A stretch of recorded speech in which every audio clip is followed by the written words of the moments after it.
Hello. In this video I will continue my whistle-stop introduction to analysing data with R by introducing you to data frames as a way of storing data. In the last of these videos I talk about how statistics work with people who collect data by doing experiments. I also introduced this data set that I said had been collected from an experiment. We then learned how we can analyse this data set by calculating means, counting the number of times a particular result was obtained, or sorting the data into ascending or descending order. Furthermore, I explained how all of these operations reduce the amount of information that was present in the original dataset. In practice, the separation between the collection of data and the analysis of data is not always so neat. The statistician's experimentalist colleagues will often perform some of these analysis operations for them before handing over the data. A statistician may find themselves presented with the following frequency table rather than the full set of data that it represents. In this video, we are going to explain how to proceed with our various analyses when we are given data in this way. Before we get onto these questions of how to do the analysis with this data, let's talk about how to store this data within R. We could store the data in two separate lists. One list would hold the various possible values the random variable took, and a separate list would hold the frequencies. This is fine, but it would be better to have all the data in one variable, as there are two lists that are connected in some way. The frequencies in the second list are the frequencies with which the values in the first list came up in the experiments. Instead of storing the data in lists, we will thus store it in a data frame using the commands shown here. As you can see, to create our data frame, we first create two lists called values and freq that contain the values and the frequencies.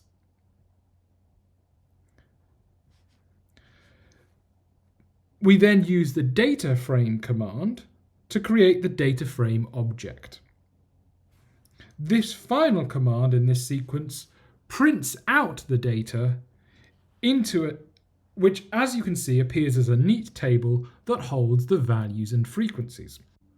We can access the column of this dataset headed values by using the syntax in the first of these examples shown here.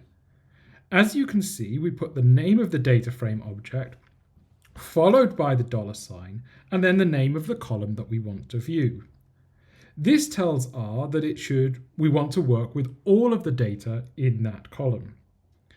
If by contrast we want to work with a particular element in a column, we would use a command like the one shown here. Once again, we put the name of the data frame followed by a $, and the name of the particular column that interests us, followed by the particular element in that list that we want inside square brackets. This command tells us that what we want to look at is the third element of the column titled freq, i.e.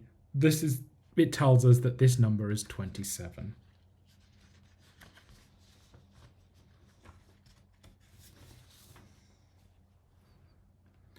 Now that we've loaded the data into R, let's talk about how we can do the statistical analyses.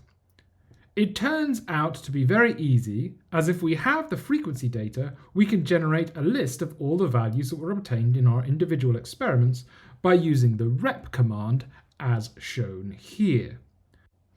This rep function takes two arguments and returns a list, as you can see from the output. The first argument the rep command takes is a list of numbers that you would like to generate instances of in the output list.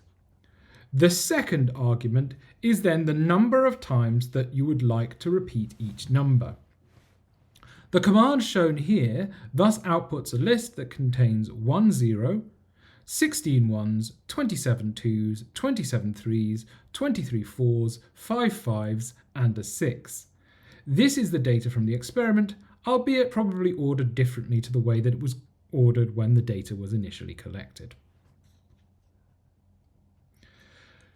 The fact that the data has been presented in an order that is different to the order it was generated in the experiment is not important to any of the analyses that were introduced in the previous video. You can thus safely use the techniques that were introduced in that previous video on the all data list that is returned by this command. Easy. I could stop the video here and let you get on with this exercise. However, I feel duty-bound to tell you that it is not always possible to regenerate the data from the experiments in the way that I've just introduced. Suppose that our experiment had generated 10 trillion data points. It would likely be impossible to hold all this data in the computer's memory. We would thus be forced to perform the analyses on the frequency table data directly. Thankfully, however, as we will see in the next couple of slides, this is not too difficult. The first trick I want to teach you is a trick for adding a column to the data frame object that I introduced on the last slide. This is relatively easy, as you can see here. You simply use the now familiar name of data frame, $, name of column syntax that I introduced in the last slide. To create a new column of data, you must give the column a name that is different to the other columns. In this case, I have called my new column percentage frequencies because this is what I'm storing in that column. When you output the data frame again, you can see that you have an additional column called percentage frequencies, which incidentally is the same as the true frequencies that were in the original data set because I have exactly 100 points.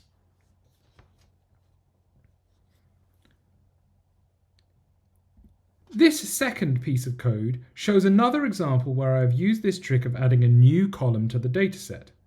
This time I am computing cumulative frequencies by using the CumSum command. This command basically adds up every element of the list up to my current element. The first element in the resulting cumulative frequency column for this dataset is thus 1, as it is equal to the corresponding element in freq. The second number is 17, as it is the sum of the first two elements of freq, namely 1 and 16. The third number is 44, as it is the sum of the first three elements in freq, namely 1, 16, and 27. And this pattern continues for the remaining elements of this column. Notice that if I plot the cumulative frequencies in this column as shown here, I get something that resembles the cumulative distribution that was introduced in the previous video. I have values on the x-axis of this graph, and the y-axis tells me how many of the data points are less than or equal to that particular value.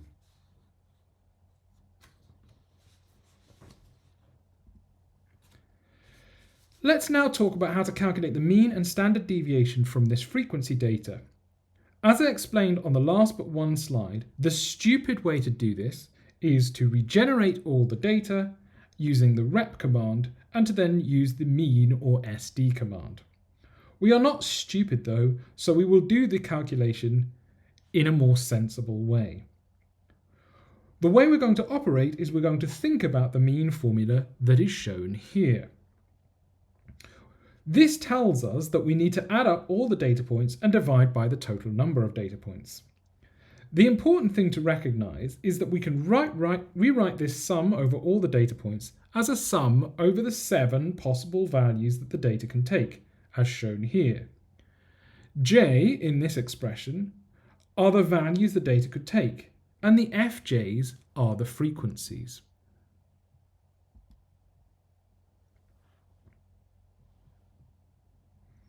The formula is thus telling us to add together 1 times 0, 16 times 1, 27 times 2, 27 times 3, 23 times 4, 5 times 5, and 6 times 1. This expression, with the multiplications, is equivalent to adding a list together that can, and this list should contain 1 0, 16 1s, 27 2s, 27 3s, 23 4s, 5 5s, and 6 1s. Straightforward.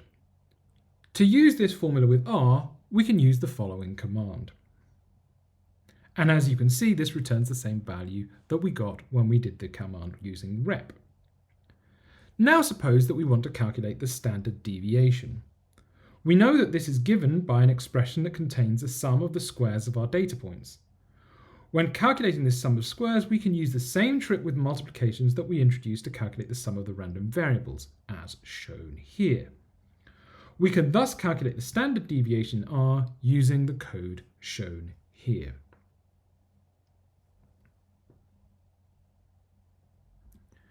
In summary then, we have learned in this video that if you are given a frequency table and told to analyse the data, you can put it in a data frame using the commands shown here. You can then recreate the full sample by using the commands shown here and proceed with your analyses. Alternatively, if you want to stretch yourself and think a little bit more deeply about the concepts of statistics, you can work out ways to calculate the summary statistics from the frequency data directly. Thanks for your attention and good luck with the exercises.